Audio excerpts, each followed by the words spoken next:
including me, and not excluding Leroy. So, but it's an interesting topic. The theories of how to approach the trash can transport robot theory, and also we got Ray has come up with a beginner robot that he'll be offering to us when he shows up, which will be, I think, is a great deal for the beginners. So now you'll be able to. So this is why I didn't want to print the other one out. It's not quite right, is it? Well, I guess the back piece, but Holy cow! This is getting serious, Brian.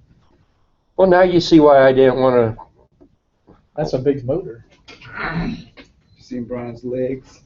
He got some robot legs. Mm-hmm. So you redesign it, send it to me again. I'll print you another one. Not a.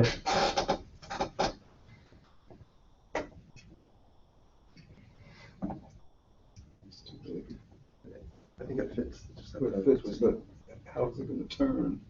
You have to ream it out or something. Yeah, some of those holes you're gonna have to use a little Dremel or something. Yeah. But I think that the big thing was you kind of did that blind, didn't you, when you designed it? Kind of like. Yeah. I got like there's only like a few measurements for the motor and the shaft. Like I have to measure it myself and do it. Is that threaded all the way through? Yep. How do you do that? Oh, well, you're printing layers. That's true. The hole's not threaded. The hole's not there. Oh, okay. I think the hole looks a little. The hole looks like it probably could be a hair bigger. For smaller holes, if you ever have to ream them out, I found a little twister roll works great. I got a Fiskars one, a little hand one, because I've done, doing plastic parts, trying to drill them if you use anything electric. Usually blows it apart a lot of the time. So For the small ones, Twister roll. That's a Instead of piece of numbered or lettered drill bits, there are like a few thousand stickers between the various bits. Easier to reamer. He's got what he needs now. Now he can see what needs to be redesigned. Yeah. So we'll make the holes a little bit bigger or whatever you need to do. Okay. So this is leg motion for your robot? There you go. It's gonna be like a 3-axis motor. It's gonna be all attached. Like 3 motors and then. Mm-hmm. There's some big motors. Now that I see the motor, now I am wondering if that AVS is going to be good enough to hold. You're gonna probably just like get some PVC pipe and then like cut it up and melt and shape it. Cut it up, melt, and shape it. Or. He likes work. Yeah. It's all right. I think you're gonna end up with smaller motors. When you really get into it, you're gonna end up with smaller motors. Smaller than that. Intuition. Those would be good motors for a larger scale trash can robot. It's a pretty strong motor. And you don't want the thing to go fast. So if you had any kind of way to gear it, you could just have it turn really fast. And you wouldn't need a big motor. Those look like they would be good motors for a larger scale. How do you mean? How big do you mean larger scale? You mean like this and like that? Those could be TCT transport. That's what I'm saying. Yeah. Yeah, I'm looking at it. It seems like that's over here. There he is. You got more stuff. Here's my TCT motor, my thoughts. Okay. You got any gearing with this? It's inside the box. Yeah, the gearing is on. It's built in. That's the gearings in there. Oh, okay. This is a 3 RPM. Ideally, you could do it with this size, that would be perfect. There's an array of motors available, and you can get any ratio you want, really. Any voltage, any ratio, for the most part. They're about $12 a pop. If you spin it real fast, Yeah, you can get it spinning faster. get the torque. I wanted the torque because my trash can races, there's not going to be that high speed. Which one you testing out? Get it back to me, I guess, and put it in here. This is similar to It's exactly the same one. Leroy's GPS. How much it cost? $8. $8. Well, $10 when you count shipping. Good price. Do I have to pay shipping on it? Man, they slipped on by me. You think it works? Pass it around. Yeah, we had to pay shipping. In a meeting. How you gonna mount it? I've already got, I just used hot glue and mounted it. Yeah. I bought one similar on eBay after talking with Jim, and what I did was I went on eBay and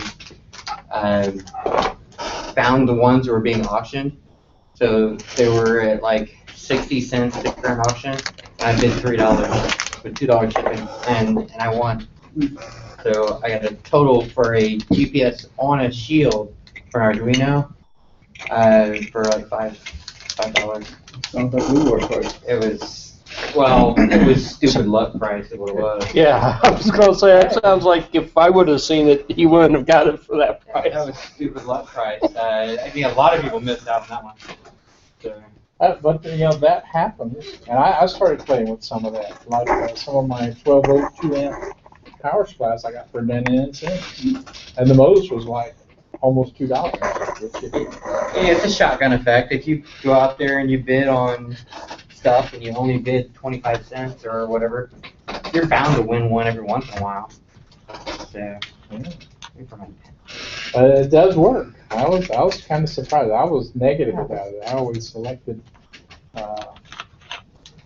show me the current price. yeah, when I'll stay up late at night and looking for pieces and parts and stuff. I don't like that risk of, am I going to get this for $6 or $60? And I'll just go out there and do the buy it now for $12, $13. If it's a fair price and you're doing a buy it now, at least you're guaranteed some success.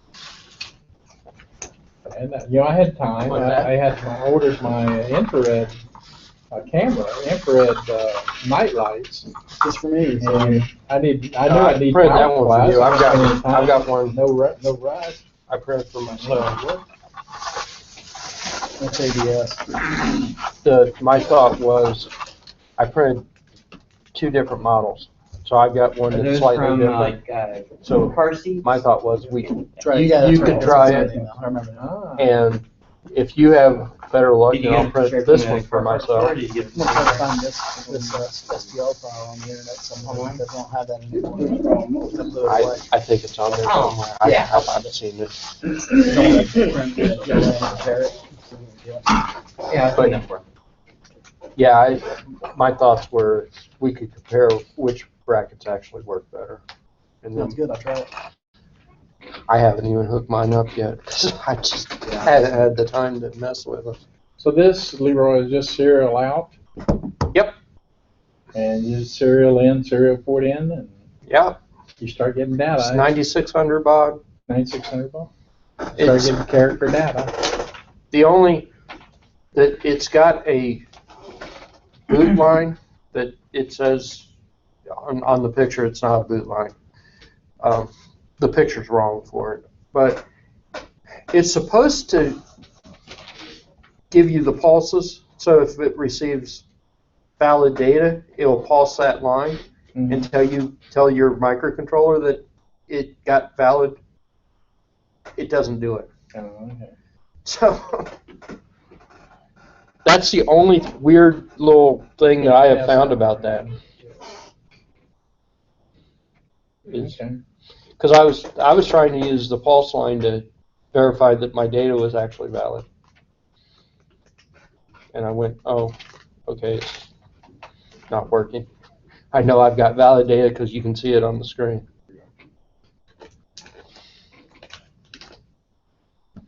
That's this thing too.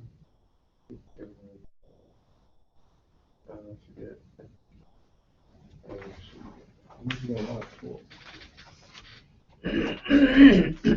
I saw it work, just kick the leg off. Just like that. 190 RPM. That's slow with a lot of torque. This is fast, and so if you get it spinning real fast and get the same kind of torque. 109 RPM is not really that slow. I mean, depending on how big of a wheel you mount onto it. That one's 3,000, For the motor or for the reduced? not reduced. I think that the motor inside is, it says 3,000 RPM, the same as the motor. It's not gonna be that fast reduced. Yeah, this is a 3 RPM. I'm hoping there's enough strength Does that that I say can, 3? that I don't know what it says, but it's supposed to be a 3 RPM. But they go from, Does say 3 RPM. okay, But that's the output. yeah, How fast does the motor spin inside? don't know. Okay. It's probably spinning pretty good though. How much are these? These are like $12. Each? Yeah, you can get any size you want. You know, any ratio you want.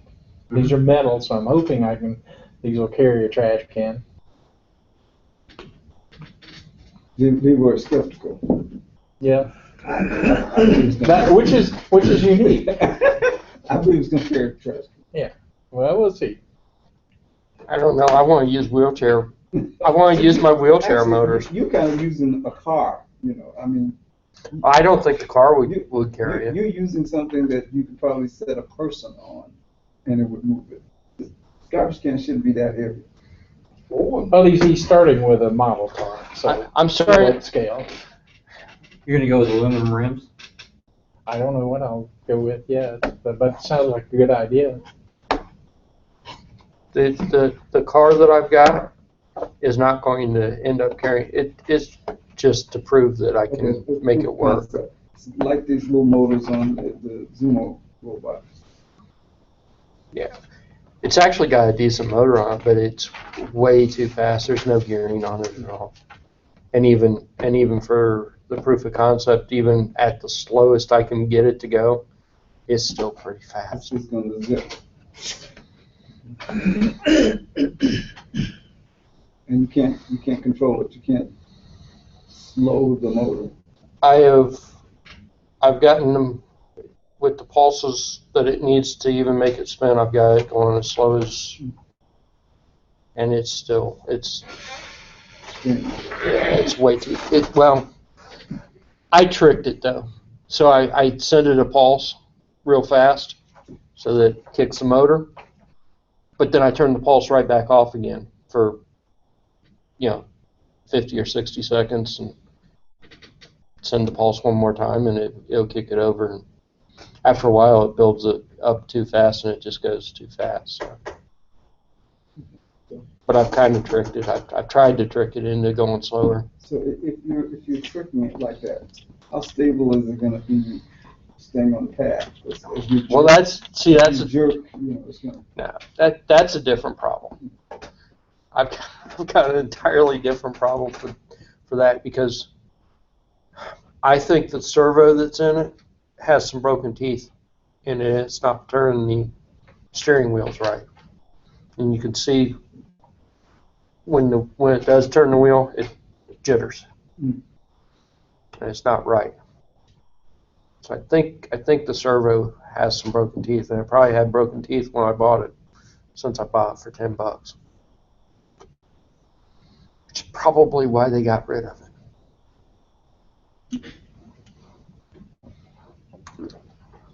So I've got a little bit of work left. I've got to replace the servo. I've got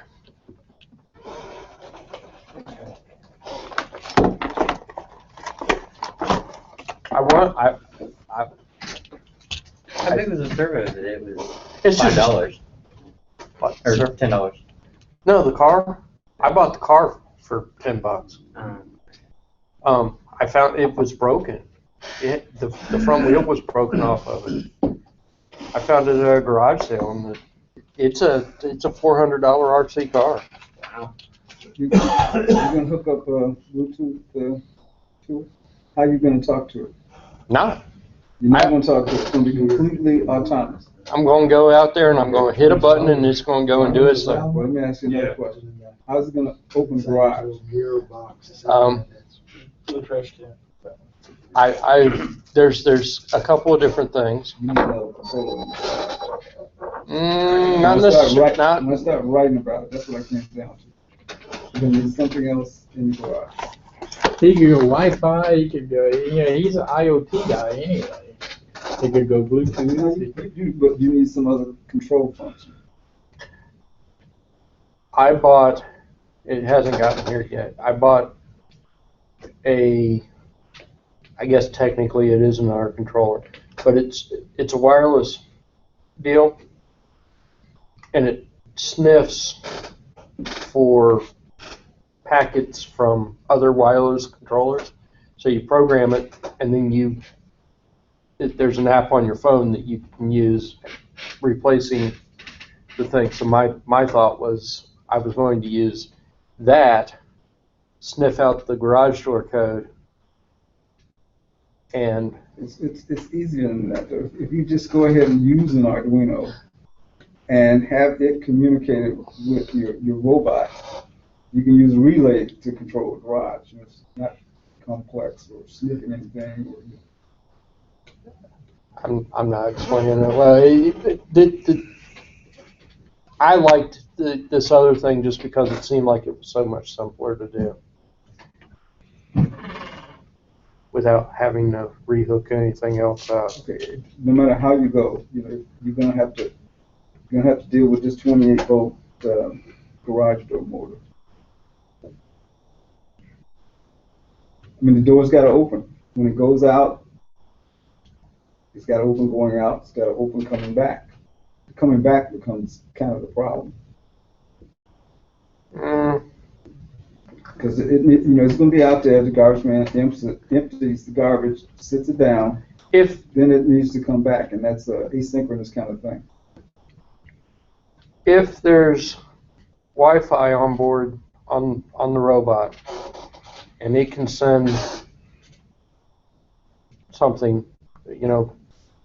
some Wi-Fi command to this other device that's opening and closing the garage door. And this other device will be? I forget what they called it. As long as something will do it. But it doesn't, you don't have to dismantle the garage door or anything, or add relays or anything. It's got the 433 megahertz that most of the garage doors open. Okay, so what you're going to do is you're going to sort of simulate the regular signal that the garage door uses. So you have kind of like a simulated garage door holder. Well, actually, You're adding another remote. Yeah, you add another remote. Yeah. What's that going to cost? I think that was $30. Okay, $40. Yeah.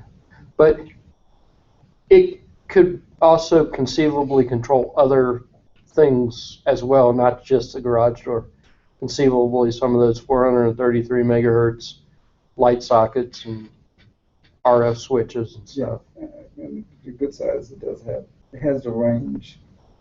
So that's why I thought it was going to be a good fit. But I don't know yet because I haven't gotten it, so I haven't even had a chance to play with it yet.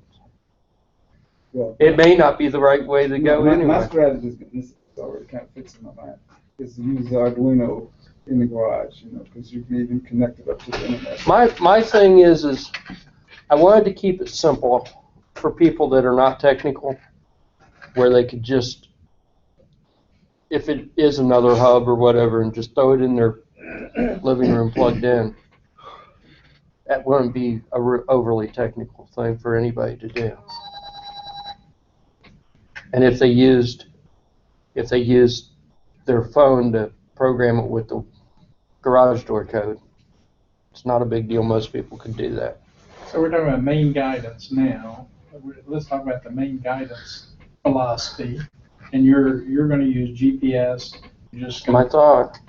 to tell it go somewhere, go there. Okay. Frank, you got a. Okay, I tell you what. Why don't we just start with Leroy since we're talking about it? Why don't we start beginning to end? Remember how we talked about it last time? Is it's in the garage. What happens? Next step. It's in the garage. It's in the garage. Okay, and it's got to go out. So it's got to open the door. Well, Using your specification scenario that you had, that you close. Okay. How's it going to work? Oh, I don't want to go that way, and I don't think he wants to go that way either. Okay. I just want to do main guidance, the What does guidance that mean? system. I don't want to spec the whole thing because I don't know where I'll be when I solve. Okay, so what you want to do is look at part of it. Yeah, Okay. Well, what part? the guidance. Oh. The main guidance. Okay. Well, my main guidance is going to be easy. So. Okay, so you're going to use the step measured distance. Yeah, and initially I'm just going to use a wire, not wire, but a painted line kind of thing. Okay. So you got what do you call that? The follow the line. Line follower. Line follower. Okay. Start up. Got to open the garage. And that's a good. It's a start. That's a start, and it's a nice functionality. You can do your functionality and implement it, and Go to the next step. go to the next step. You see, and it's a logical way to do stuff. And you get a small model, and you can do the line follower. Well, that's kind of why right now, I am just messing with GPS just to even see if I can get it to go where I want it to go. He's tinkering with a theory. Yeah. And see how it comes out, and then he'll go to the next problem to solve instead of trying to fix the universe. Anybody else?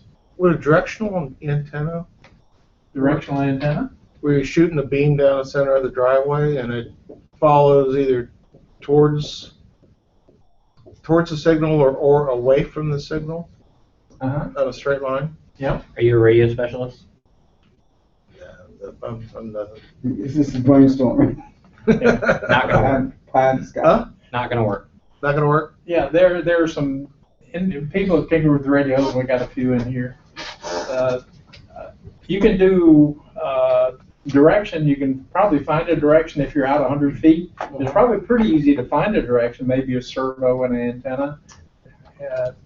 When you get close, is you're going to overload the front end of the receiver. Okay. So it's just too close. Well, yeah. There's a combination between what you're talking about radio and what he's talking about as follow the line.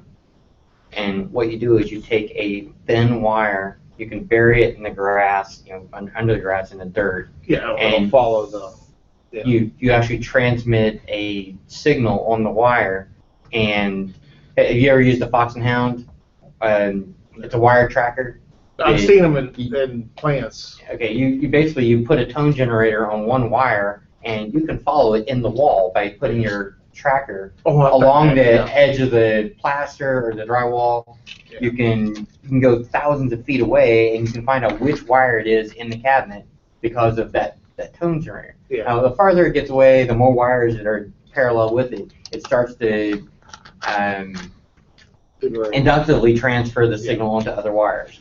Okay, but if you're out in the grass, you're whatever, you can put a strong enough signal on it where when it goes further away, it says, hey, signal's gone, and it has 2 or 3 sensors, and it can say, okay, good signal here, weaker over here, it'll track back to the signal. The telephone company uses those for buried telephone lines. They'll actually transmit a signal at the pole, and he just walks along the ground. Yeah, this is going to your house or going to that, and he can actually, dig up the line within a few inches, knowing, hey, this is where it's at. They use the same technology for gas pipes and some other piping in the ground. They'll bury a wire just a few inches above a high-value water pipe, high-value gas lines, and it's a simple wire to transmitting a radio frequency on it. Yeah. But you get a few, 15 inches away and the signal's gone. But trying to say, this radio wave is only going to go straight down this column of airspace. It's not going to happen. But actually, at certain frequencies, like microwave frequency, well, it's probably pretty doable. It's better than radar in that it will. I mean, better than laser in that it'll spread. You can spread it, but there are some. If you can find a cheap microwave transmitter and receiver, there's ways to do radio direction finding. Yeah, and it'd be an entertaining project. I don't want to disillusion anyone, but it'd be fun to see what they came up with. And one of our things here is cheapness. Okay, so probably one of the things I crabbed about with the laser option is I thought of that too. The laser doesn't expand, and if you're trying to shoot a laser at something and you get 100 feet or 200 feet away, you've got to have somebody smart here aiming this sucker. And if you go over a lump with your receiver, you're gonna miss the laser. So you'd have to have a big target, which is one solution to that, or you find some way to spread the laser. Okay, and if you're gonna spread the laser, then I say you're back to Jim's theory now. I'll show you my theory. I'd put me a 90-watt bulb up there and I can find it. So laser has it's relatively cheap, but the disadvantage, you'd have to focus it somehow or find some technique to find it. It's straight as an arrow, buddy. It'll put you where you want to go, and finding the distance probably not a problem. But if all you need is for the trash can to be at the end of the driveway, who cares whether it's the right or the left? So the spread would. See, that's right. My whole goal is within a couple of feet of where I actually want it to get.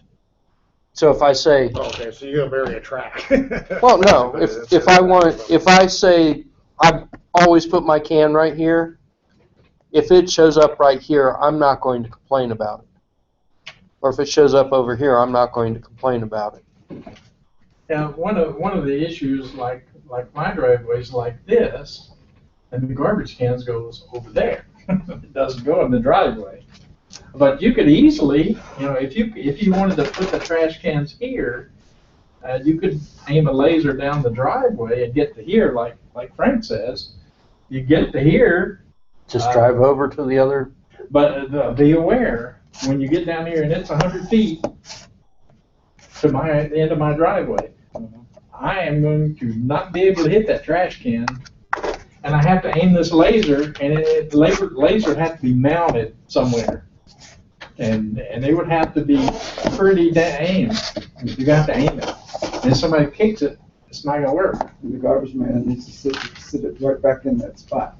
That's true. Well, that's a different problem altogether. Yeah, So, but we're just talking about good weaknesses and strengths of the. We're not trying to sell anyone. We're talking about weaknesses and strengths, and all of them have a weakness. But you can get it down here easy. Relatively easy. You're gonna have aiming issues, right? And you need a big target on that thing because it's not gonna. My driveway doesn't go direct straight line. It does this number, and then it does that number, and a couple of these in there too. And if you want to hit a target on a trash can like that, you're gonna have trouble. One thing also on the guidance, it seems like you want some sort of a kill switch or something, and you don't want this thing to end up in the road. Sure. Yeah. If you lose your signal.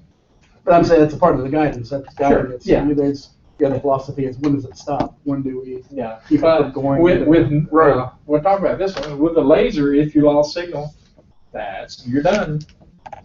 What about the GPS? GPS, he could try to find his way. You can do mathematics to say if you're so far away from target, you're shut off. You can go so many feet and then quit. Or options. I like the idea of figuring out rotations of the motors and counting rotations, and I've got it built into the code right now. If I get within a foot, it should show itself off. So that's sort of a secondary, just a check system, basically. You're just making sure Yeah. I'm not just going to go. And go. Yeah, I don't think anybody's going to really complain one way or the other if it gets, if it's actually here in the center or if it's Oh, yeah. off to the side a little bit, unless it misses completely. Yeah, with the rotation thing though, each week it'll be off further, or you're gonna have something at zero. What, the Calibration encoder? cycle. Huh? For the encoders? Well, you say okay, 100 revolutions or whatever, but it's not exactly going to be 100. So after each day, it's going to be off a little. You can do a calibration cycle of some kind, have that built in the code. Recalibrate at the end. I don't have wheel encoders right now on mine, but what I was thinking was every single time it makes a turn or it has to recalculate where it's at, it would also have to recalculate how many revolutions it would need to get to where it's going. One thing we mentioned previously is what do they call them when you can sense an item like they have at Walmart or whatever. RFID. RFID. And when you hit the RFID point, how many counts did it take? You gotta be close to RFID. Yeah, you got to be close enough for RFID. And some of the newer stuff, I think the distances have expanded. Some of the newer stuff have expanded. Still by foot. If you find it, and you should be able to find it, get close enough, then you could do something. Could you simulate some sort of RFID encoder with a basic Much depends a on bunch of tape and some sort of the little antennas, kind of simulate the energy emitters, real revolutions. it's a huge deal. There There are some situations where I was literally close to your Maggie ID There you go. has to Use pass Hall within effect sensor. half Hall an inch. effect sensor. Okay, there are other situations where my pallet load full and my skid load full is put into this area, wait 30 seconds, the light turns green, and everything in the pallet was just inventory. And I've done both. Okay. It's just, So we need a cheap technology that would do, say, 5 feet. Get me within 5 feet or 3 feet. But that's further down. We're not even there yet. We're getting in the neighborhood now. But realize that that's something in the back of our mind where we can re-zero it and we can actually find an absolute location would be great. We can, just on a generic guidance system, you could use,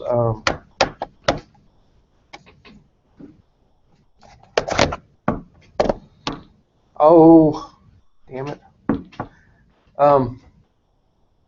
Vision guidance.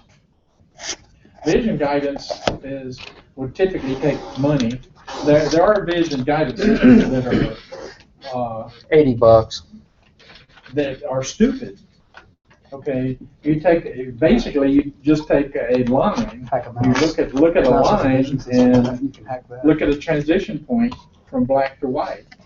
Well, And that's you number can- 2 up there, isn't it? Sir, Isn't that number 2? a line follower. That's kind of a vision system. Yeah. IR cheap thing Yeah. How are you going to deal with the sunlight outside? Because there's a lot of IR from the sun. Have it on the bottom. The thing is that with the Zumo, I've just never had a problem. Outside?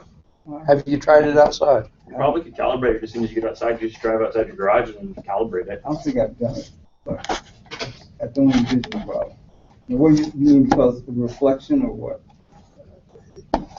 Yeah, the sun gives off so much IR, so.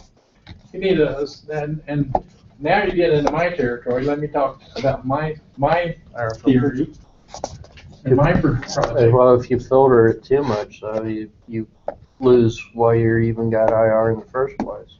Let's talk about mine, and then we'll possibly answer some of your stuff. And my theoretical model uses what I built many years ago to do horse race sign for clubs. And it was you end up and it was in broad daylight, or it could be the dead of night. Didn't matter. My sensor, I could sense a light on the other side of a rink in either condition. And the way I did it was I'm using the photo transistor or photo eye theory. Okay, and the way I get the signal to noise ratio where I want it is here is your horse arena, and here is typically it's in the middle. I'll have just a floodlight, one each floodlight, vanilla. Plug it in. On this side, I have my box. Inside the box, you had a tube. Okay, and at the end of the tube, and this is it's in Jim's corner. Okay, you can go to your meeting announcements, and if you go scroll down far enough these days, you'll run into Jim's corner, and you can go see my philosophy. The tube is just, I'm picking out an area that I'm looking at. It'll probably be 25 foot wide or more, depending on how long your tube is. I want to know how much light does that tube see at 100 feet, say. And I use a lens, to focus down to bring the amount of light that I see at the end of this tube, and I put it onto basically a frosted piece of glass or plastic. And then on the other side of the glass or plastic, I have a phototransistor. Anybody know why the frosted glass is there? Diffuse it. To diffuse it. Why am I diffusing it? Because there's too much light. Close. It's really not too much light. It's because the phototransistor has a very small sensitive spot. Okay? And if you put a light over here, you can actually see the spots on the light and crap like that, or a piece of dust. It's that bad. Okay? And dust, really, it's serious. I mean, you can see the dust particles. You can turn this transistor off, and the dust particles will turn it on and off. So in order to overcome that, I said, I just want to see the whole thing and put all the light on this frosted glass, and I just want to look at the amount of light that you're seeing altogether. I don't want to see a particle of sand. Thank you very much. It was very irritating looking at sand, by the way. Because horse riders get very irritated when you mess up their time. So that's why the frosted area there and the phototransistor.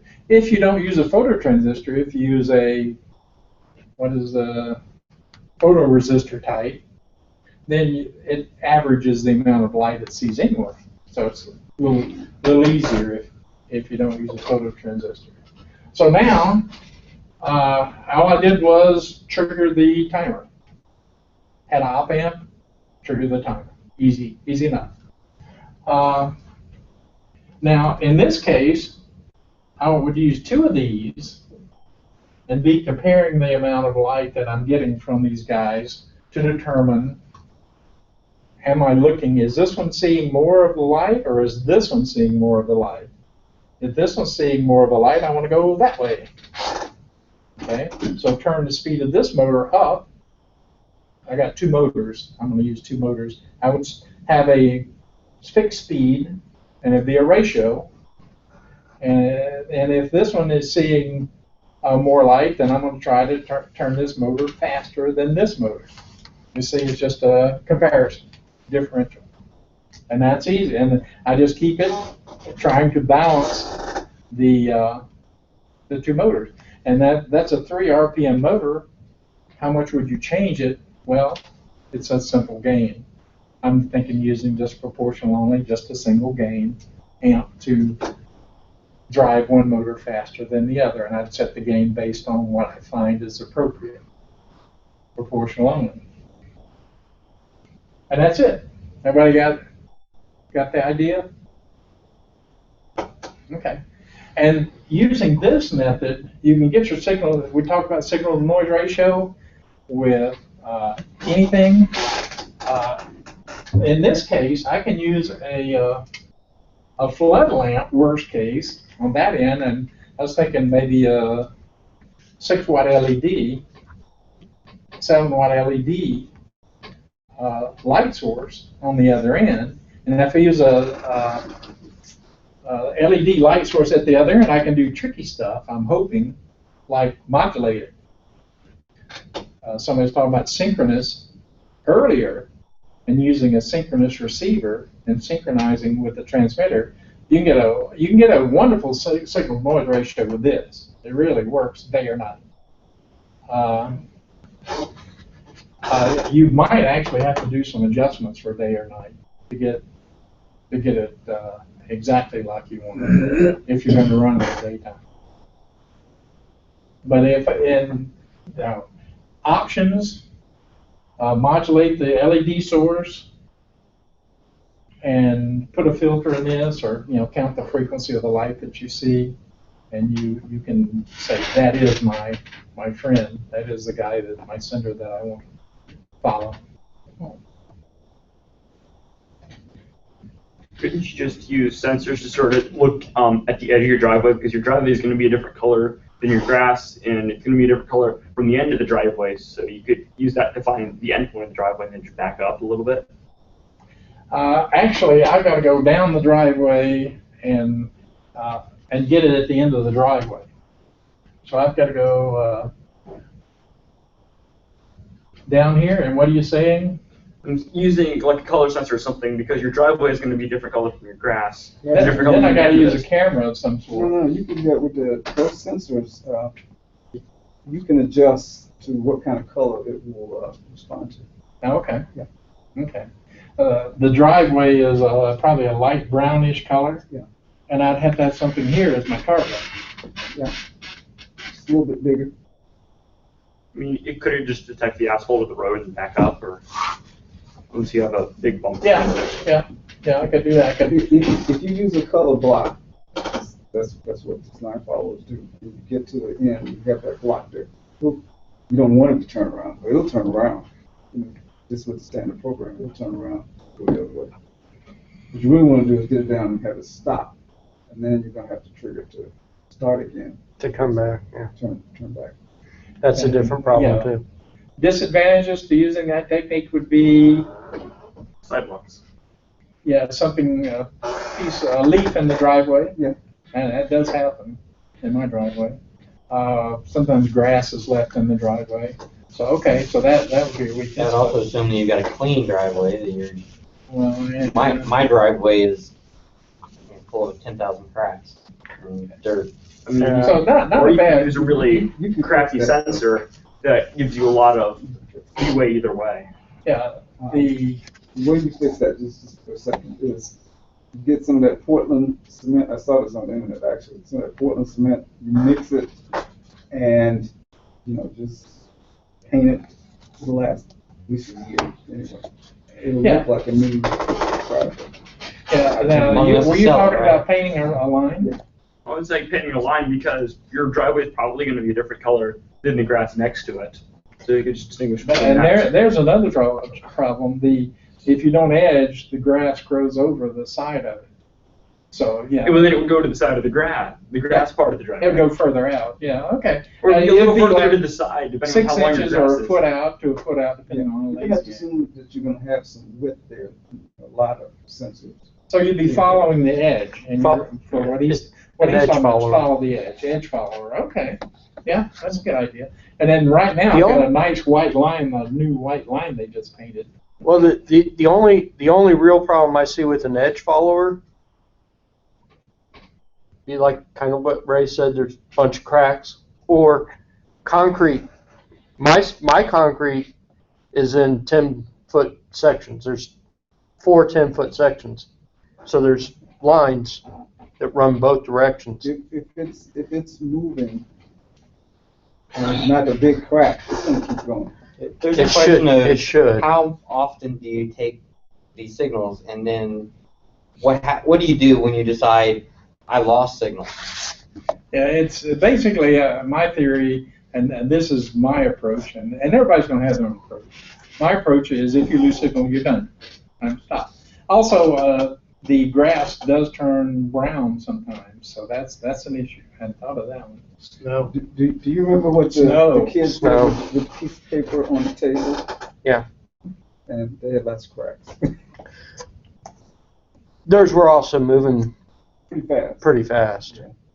I'm just saying it could potentially be an issue with in my driveway, I've got both vertical and horizontal lines running in both directions. I've got 10-foot sections of concrete. And if it should just happen to trigger on one of those lines, it will not go where it's supposed to go. You could even have it follow the cracks in your driveway if you've got vertical and horizontal ones. I guess you could have it follow one of those. You'll get an answer to that one soon, because I'm going to do it. This is some kind of also, I guess if you have a robot or a unit that doesn't go in that can't go in the grass, or it might get stuck in the grass, maybe a little whisker switch or something. So if you start hitting something like, higher up, maybe it, I don't know, it tells it to turn right or turn left or shut down or whatever. So, That's what I would love to find a way to actually tell if my robot is in the grass or on concrete. Whisker switch on the side, something that will Hall effect sensor or something that barely moves up. Change of resistance too. Drag. Oh, yeah. Drag would be different. That might work. One of the, let's see, You can use the whisker to keep it from going in the grass, and once in the grass, you know it for Oh, sure. I don't care if it's in the grass. What I want to do is if it goes into the grass, increase the algorithm to the drive motor so it could go a little faster, because it goes very slow in grass right now. But it goes very, very fast on concrete. So if it's on concrete, I want it to actually slow down. the you have to pick a method. the photo pair method, my method, is one of the things we didn't talk about is distance, and I'll just be counting feet, calculating the number of steps till calculate to the end of the driveway. Or in the follow edge, you can actually, there's a nice white line now on ours. Is there a sonic comparative to the photo pair? Just curious, like some sort of ultrasonic sound where it starts clicking more or whatever? Sonic, how would sonic work? Sonic distance, you're gonna run out of distance. You gotta go 100 feet. Anybody disagree with that? 100 feet, sonic, not gonna work. Your sonic sensor is basically going to say nothing there, but because you're looking for, maybe expecting some kind of an obstacle. You should use a sonic sensor if you're trying to stay away from hitting your car, stuff like that.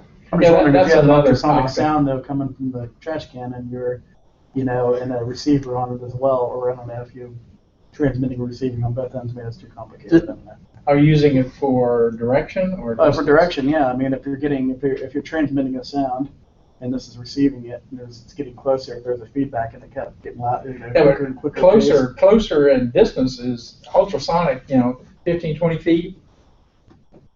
Maybe about the most you'll get out of ultrasonic, I would With an think. ultrasonic, you're transmitting, looking for an echo, Yeah. and then getting it back. But But you don't again, know you're where it looking is. for that surface. If the surface changes, whether it's a rubber tire, something soft, a concrete wall, a glass wall, you're going to get different kind of responses. If you're pointed at carpet, God forbid, you're going to get a different response. But if that echo is too far away, your controller is going to time out and say there's nothing there. Okay. So we need to work with the first place. I just wonder if there's a feedback loop you can do on Between the transmitter and the receiver, if you did like click, click, and then long pause, click, click, and long pause, maybe you could point your sensor to say, hey, it's coming from that direction. If you were to mount your sensor on a servo to scan back and forth. The thing with ultrasonic, it'll tell you distance, but direction, you got no idea. So you'd have to wave the servo, the ultrasonic back and forth like he's saying to figure out where it is. Yeah. You could do that, but still, if you got 20 feet out of it, I'd be surprised. You want the ultrasonic in place in case something gets in the way of the robot or the robot's just headed towards your car or whatever. Yeah. The ultrasonic And then it'll would just be stop. absolutely That's useful. basically just collision avoidance. Yeah, for collision avoidance. Not setting direction. There's something in front of me. Stop. There's something in front of me, turn left or right. Well, Okay, if there's it's still a something in GPS front guy, of me. he's going to be turning left and right. I'm just going to screw this. I don't know what's going on. I don't know. And that's important, and that's something he's going to have to deal with too. I don't know what's going on. I quit. And you got to figure out a logical way to do that. At what point do you just say, I need humans to come and tell me what to do? Yeah, I'm done. The problem guys with figure it the out. sonic sensor is that if it goes over a really big bump, it could see the end of the part of the driveway if it's facing downwards. Yeah. What if you just programmed it with basically like you program a robot for, like a industrial robots I deal with, like palletizing robots and stuff. It's basically just a recipe going off of collision sensors and things like that. And if you just had it so it has a basic path and maybe some points along the path that it's expecting to see, so you're. Now that's, Frank brought that up. Okay. Would just, follow this direction, go this way. So Expect to see some stuff, some and maybe confirm. milestones along the way. Yeah, confirm. Those milestones are called waypoints. Waypoints.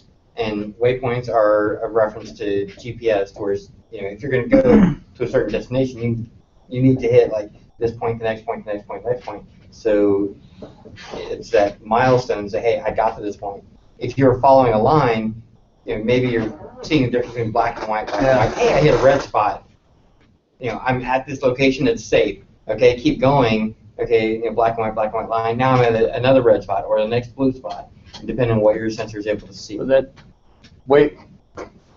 waypoints, red dots, whatever. That's all more ways to make it more accurate. Just like counting the number of rotations on the wheels. Your system is going to have 2 waypoints, at least. Home Yeah. and trash can, where Yeah, it needs to be exactly. picked up at. How many waypoints you add in between, if you followed DARPA's guidance challenge a while back, it was part of the system for them to give you this huge set of waypoints and how many of those waypoints you wanted to use. And you could even take what using a sensor on one of the wheels or whatever, you could calculate what you got to, get to that first waypoint with a certain amount of error, and that can be part of your calibration for the next waypoint. But you can also, you're not just looking at this first waypoint, so kind of like driving a car. You're not looking at the next 30 foot in front of you. You're looking to see, okay, what is, a quarter mile down the road, as well as, what's 300 feet and what's 800 feet down the road. And you can make judgment decisions on what's happening in traffic way ahead of you, what's happening right here, right now. And the more waypoints you add, the more math you add, and the more program space you need. And it get very, very cramped because I am already, with just the very, very simple program I've got right now, I am already at 1.76K. Which You're doing the exotic GPS thing, which is using your memory. Somebody that's doing stupid stuff like photo pairs, the memory is nothing. well, No memory. but I'm just saying the more I add to it, the more I'm using my memory. Yeah. And I've already at a point where memory is getting to that point Is it where a programmable gate array? I'm going to need to switch processors to something else. Basically. He's thinking of a Cray. A Cray for What are you thinking of using now? I think the next thing I'm going to try is probably Omega, just because it's compatible with what I've already got. But I'm probably going to end up with something it else. really should work. Omega should work. You Ultimate- should have an operating system running there. So Ultimately, I've kind of got this envisioned with at least 6 ultrasonics and maybe more than that, and some other stuff. I may have to go with like a little Linux machine or something. Talking to the Arduinos. Let the you Linux could put machine. some real processing in the cloud, and just have minimal stuff on your robot. He's got some engineering work to do on that. So I'm not there yet. Anybody want to sign on to any of these? GPS, that's Leroy. Frank is line follower. Line follower. Anybody want to buy into this? Try one of these? Because our next phase of operation is, we might have some prototype kits available to us inexpensively. That'll be our next subject. So anybody want to sign on to any of these? Try it.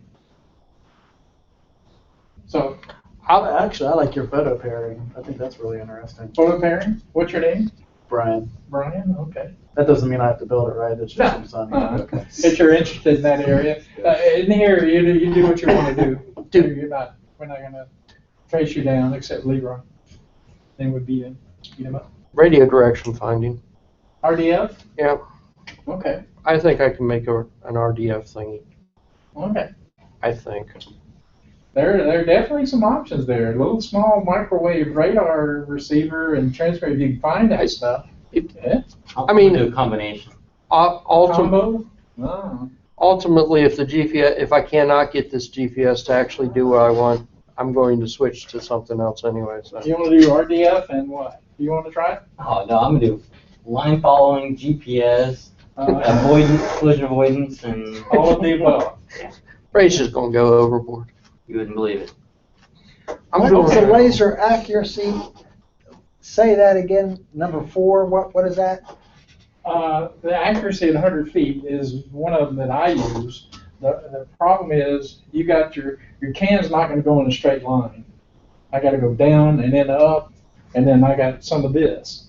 Your sensitivity area, if you're receiving in an area like this, okay, the laser's not going to be able to find that. It's going to be pointed up the driveway like this, and you're going to run over a hose that's going to go bloop. Once you're off target, you're gone. Lost lock. And you can't pick it up. If you hit something and you bounce, if you just hit one wheel and it bounced this way and it turned, you're not gonna miss the spot. You ever see the movie Tron? Yeah, I think The so. old one, the original one.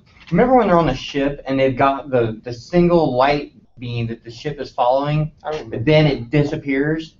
Okay, and then the guy jumps up to the front and says, "Hey, we're just gonna grab this one," and he pulls the other beam path for the ship to follow. We can't do that with lasers. Once the beam is gone and you've lost track where it's at, you're toast. So it will take an intelligent somebody to decide, hey, let's pick another path, or let's find where this other path is going along. Reacquiring the laser light would be very, very difficult. Yeah. You got a nice laser, and by the way, you're probably limited to like 10 milliwatts for a private laser. Which is it's a red spot in the daylight. May be a little hard to find actually, but if you're able to point it 100 feet here, you could do green or blue. And you get down here and you got your sensor is 3 by 3 inches. Try to hit a 3 by 3 inch target at 100 feet. You got quite a feat, and then you got something moving down and then back up. No way you're gonna hit that. You'd have to have a big target to keep it. There is a thing called a corner cube. It'd probably be expensive, but if you put 4 plane, like a cube, the corner of a cube, and you shine a light on it, the light will shine straight back at where it came from. Mm-hmm. You try to get 200 feet, try to get it to reflect back at a receiver. I can do that. Yeah, I can do that, but the thing I can't do is build one that's that big. You'd have to build it. The cube would have to be like 2 feet on the side. Yeah. But the signal will, any place that you hit inside of that cube, the signal will be reflected back straight to where it came from. That's what they put on the moon. To get a laser, they bounce the laser off the moon. They put that cube on the moon. We'll put you on laser duty then. What? We'll put you on the laser. We'll sign you up for laser. Can I give you a combination deal here? If you take laser and you add it to photo pair, you take your laser, point it through, it's going to be a straight linear. You hit something reflective like a license plate, and it reflects back. You're going to have to scan, a certain area, whether you use servos, 2 servos per axis, because however your robot's bumping up and down. But you'll be able to see that reflection. I mean, you can see it for hundreds and hundreds of feet. That's how the cops get you. Mine is impractical for the cost reason. So I mean, the cost of the. It takes just about any green laser pointer, under 2 or 3 milliwatts, and then you're going to have a perfect reflection coming back. Once that green laser hits the license plate or reflective surface like that, and you can get reflective tape about anywhere, but it's specific. If you hit a tree, a white car, it doesn't reflect the same. You hit this reflective tape, and it just is super bright. So then you could use the photo pair receiving idea to set off your sensor. That's a good idea. The downside of it is, like I said, you're going to be restricted probably 10 milliwatts. Yeah, 3, 2. Yeah. 3, 2. Okay. Yeah, and pointing that out towards the street probably isn't a very safe idea. Yeah, it is safe. Yeah. Reasonably. Yeah, exactly. Relatively speaking. That's why we signed you to this. You can handle it. Okay. If you got a green laser or a blue laser, you might have better luck with it. So Maybe. yeah, we got some ideas. We're open, and it's good. Just explore, and don't say no, or anybody say no to your idea. It shouldn't slow you down. This is just our own entertainment here. This is your opportunity to grow. You could do something like get a rough GPS location and then use the photo pair or something as you get closer. Let's talk about the basic theory today, the main guidance. That's all we wanted to address today. We've addressed it, and I think we got most of them. If somebody has an idea, we can generate it to the. We can discuss it again next week. We'll be on this topic next week. And we're on the Ray to talk about possible opportunity cars. Ready? Okay. Ray, this is Ray. Hi, my name's Ray. It's Ray.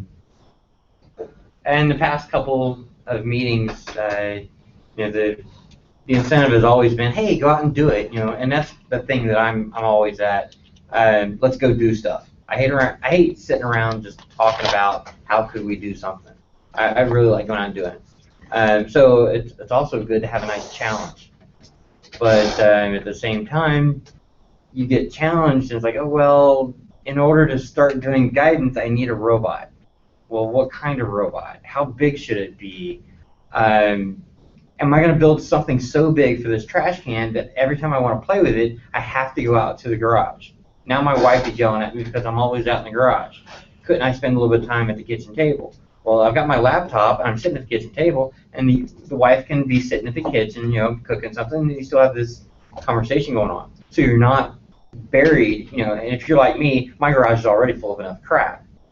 Okay? But if you have your laptop, and you have a simulator right here in front of you, wouldn't that be nice? Okay? So we don't have these giant motors and this huge platform and all this other stuff. What if we had a simulator?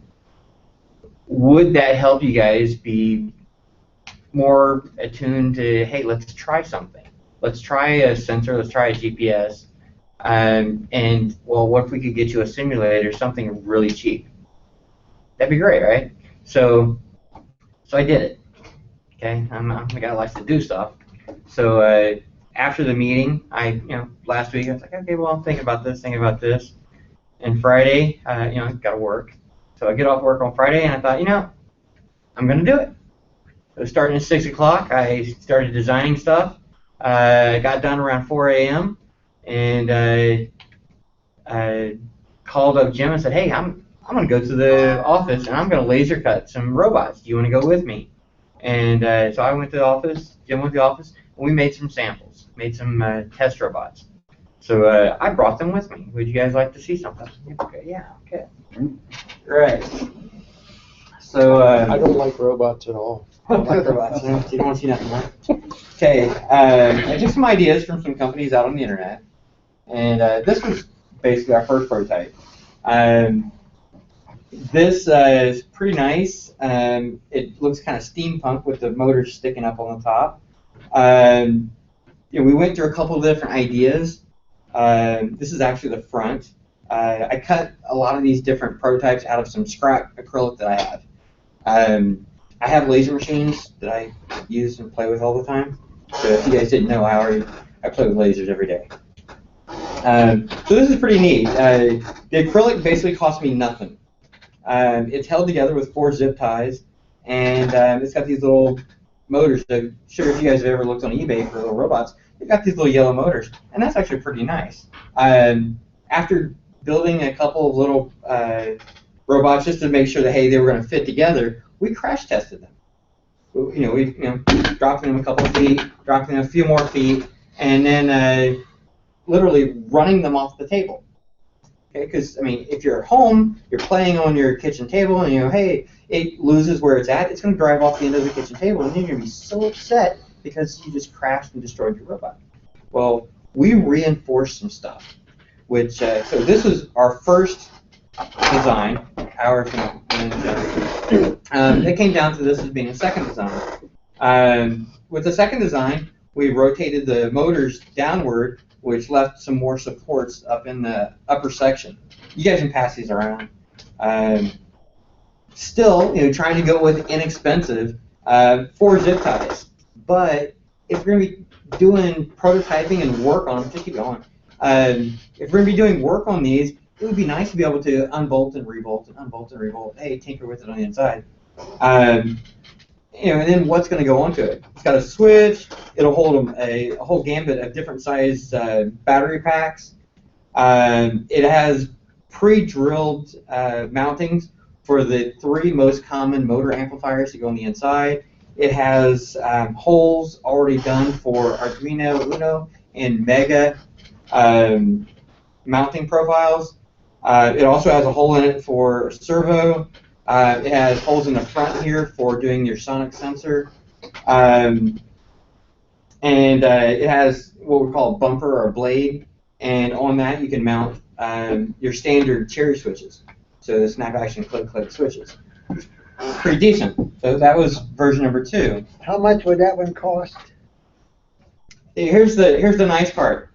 Guess what that cost me? About $6.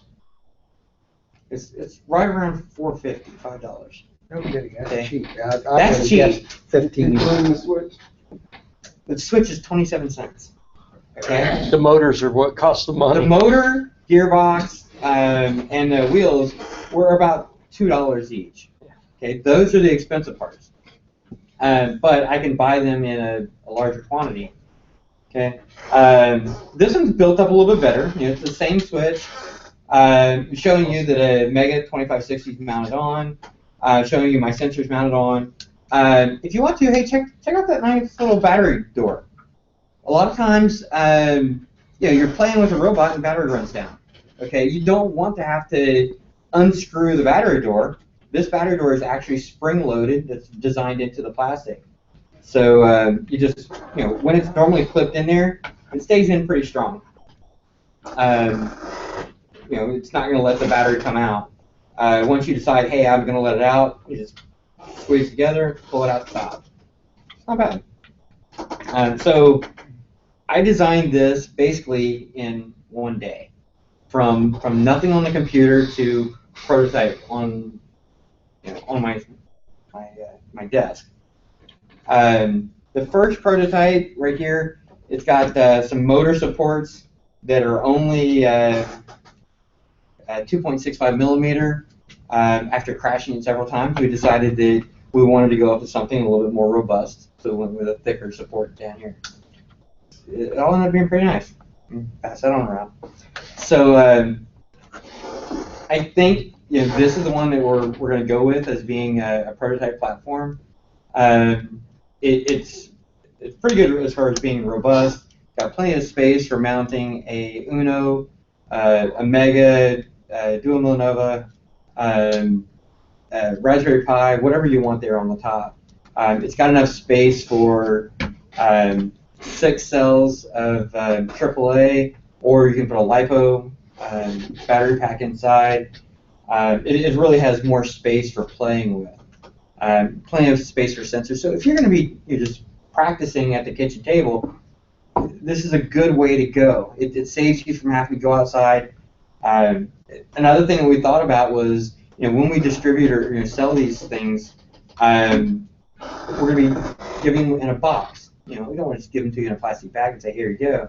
But the box that we're going to give them to you is big enough that once it's built, you take your pieces, build it, put it in a box, and you can bring the whole robot fully assembled in the box and bring it back to the club and show us, hey, what did you guys do? I had some boxes that, hey, just all the pieces would fit in this small box, and it's easy for me to stack them all up. But the future question is, well, now that I've got it built, how do I carry it around? So we're going to be bringing in some boxes. So the boxes cost 77 cents. That's only if I buy a crap load of them. But the reason that I'm doing this is, I want to spur everybody in the club to playing with more robots, not just talking about, hey, GPS or line following or what sensor or click this switch. I want you guys to actually do stuff. Okay, I mean, you guys talk about it. I mean, when was the last time you built a robot? Okay. Last week. Well, not you. Okay, so when was the last time you built a robot? And I'd love to see you guys doing it. And I think this gives everybody more space to play with. And if you've got this idea of doing sonar or servo or whatever else, then you can do that. And if you decide that, hey, this robot isn't exactly what I want, it's plastic. You can melt it with a soldering iron. You can grind on it with a Dremel, and you're out a few dollars. How do you, what are batteries? If I wanted the batteries? No, okay. Okay. The plan is to put some batteries in here, right? The plan is to lift up the battery door, and the batteries go right into here. Low battery pack. Okay. I designed this in CAD, computer-aided drafting, and I know the batteries will fit. I mean, there's lots of space down in there. I drew up, where the motor mounts, where the battery pack would fit. We measured out everything. But I just wanted to bring this stuff in here for this week. I've got 11 more of those kits actually lasered and sitting on my table at work, ready to assemble into kits for if anybody wants them. How much you want for it? There you go. The acrylic, motors, the nuts and bolts and screws is all that we're trying to include. We want you to provide your own Arduino, servo, motor controller. Okay? So just for the plastics, which is basically what this is, and the motors and wheels, this is a basic kit. It has basically called a tail dragger. There's no wheel, but if you're on a flat surface table like this, it's a great simulation. You don't have to worry about a swivel caster wheel. I bought swivel caster wheels. I bought roller bearings, and it increased the price to a point to where it really wasn't a throwaway prototype anymore. If you're adding $1 on the lowest end, $2.50 for a wheel, that just blows away the price. But if we can sell these to the club members for $5 or more, then it becomes worth my time to do it. It is not worth my money to do it at all. It would not be worth my money to do this until it's $15 each. Okay, I'm doing this because I think it's fun. Okay. So how many do you have? Okay, I've got about 11 of those, but I would really like to keep this at a limit. Okay, to where each person can buy one or two. Okay, so just to pick on Jim because he kept coming over to the shop, I designed another one. Okay, I wanted to surprise him because he had already saw when we called these a biddy rover. I think he named it a biddy bot on the website. And this was one that I called it as an Uno rover. It still has the same switch. It's based on a Arduino Uno.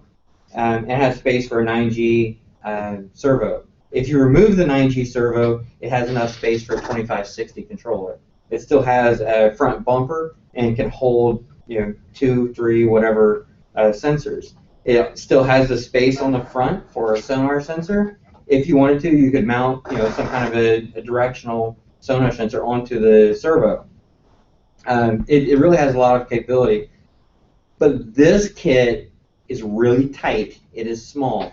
It's designed so tight that I had to go 3D and make sure that the motor gearboxes fit over top of the edge of the motor amplifier board. The sonar is barely going to fit back here. You're going to have to unsolder the connector wires for the sonar. The pins, you're going to have to solder in wires that will bend sideways. Okay, it's tighter. Now, it still uses the same ideas as far as a spring-based battery door. This will hold a 4 or a 6-cell AAA battery pack. It fits right there in between all the motors. Trust me, it fits. And it's a nice, neat little kit. This kit has basically the same cost as that kit, but this one's smaller. Obviously, it'll fit in a smaller space. You can't put a Mega on that. A what? It's not for a Mega. You can fit a Mega on there. A Mega will go on there. A 2560 Mega will, but you would not be able to use the servo, or else you would have to use standoffs that were high enough to get you above the servo. Okay? The nice thing about this, there is I did all this stuff in smoke-colored acrylic, so you can see through it, and you can pass this on down. But it has the motor controller down sitting underneath the servo, right down between the gearboxes. If you decided that you wanted to start stacking shields, and that's what I designed these all around, the idea of, can you stack an Uno, different shields on top of an Arduino Uno or on a 2560? The shields, everybody knows you can get a GPS shield. You can get a real-time clock. You can, all this other stuff that is readily available. You can even get a motor and servo shield. Okay, and all these different shields, just like I was saying earlier, with a $5 GPS shield. Wow. Okay, you can get breakout. I think it's called a screw shield, where you just plug it on. You get all these little screw terminals.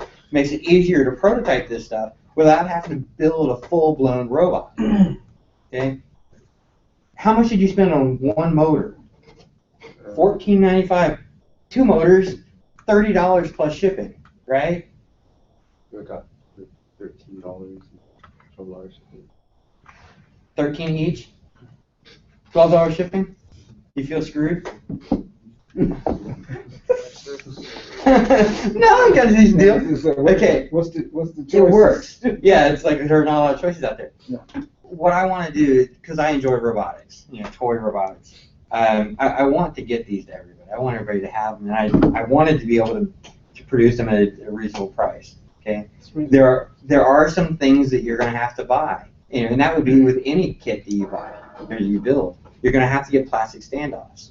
You're going to have to get some wires, a battery pack. You got to get your own Arduino. If you don't like Arduino, you can do a Raspberry Pi. You can do a Banana Pi. Whatever. All you got to do is use a little drill, a Dremel kit with a drill bit. Get yourself a couple taps. Jim and I have started building a section of the web space, and we're putting on the recommended tools. If you needed a tap, if you needed zip ties. And as we started doing that, we found that we can get a better price if we buy in bulk and then try to resell those back to the club members. Okay, we were talking about needing a standard size servo. I didn't realize this, but the servo that I designed in there, I have one of them, and it must be 12 years old because nobody has them in now. Nobody has that size. I just happen to have one, and so I mounted that one into this kit. I don't even know if it works, which is made me really annoyed. So I went back and found a standard size servo, and I designed that current technology standard size servo into the next iteration. And this is what I call version 6. It's still, the entire robot idea is only about 6 days old, but having version 6 by now is 1.6. So in Ray's corner, Ray's got a corner, he already had one. And I began sticking some documentation in there for it. I have a parts list that we found on eBay, and Leroy could probably beat my prices. But I found on eBay a battery box, the motor, the drive. The motor drive, the switch, the servo, standoffs. We're trying to itemize all of those. I'll just get the basic, the motor drive and the battery box, and what the heck's the other one? Oh, the processor. The motor amplifier, motor driver. Motor driver. Yeah. And the processor. I selected a processor, and just to say, if you want to put one of these together, you can buy these 3 things and it's ready to roll. Okay. But we don't want you to stick to our list. No. Okay. You can get any controller you want, and you'll find some way to mount it to the top. You can get any motor driver, and there's plenty of space to mount it down underneath there, or you can mount it on top or whatever. But at least this gives you a jumping platform to keep moving or to get going. Okay. Is this a good idea? It's a good idea. Good idea, great idea. Yeah. Okay, so we'll be making them available. Ray will be making them available. I think it's such a good idea. I've spent several $100s on it already. I bought, okay, so when I needed screws, I'm not the kind of person to buy 1 or 2. I bought 3,200 screws. I bought 2,500 of this. I bought, that. I bought 7,000 pounds worth of acrylic, and so I know it's because it's what I do. It's because it's Ray. That's right. I want you guys to build this stuff, and if you're going to participate in this little project, I don't want you to buy a robot and then do nothing with it. Okay? At a few dollars, the reason I'm giving it to you guys for a few dollars is to cover the cost.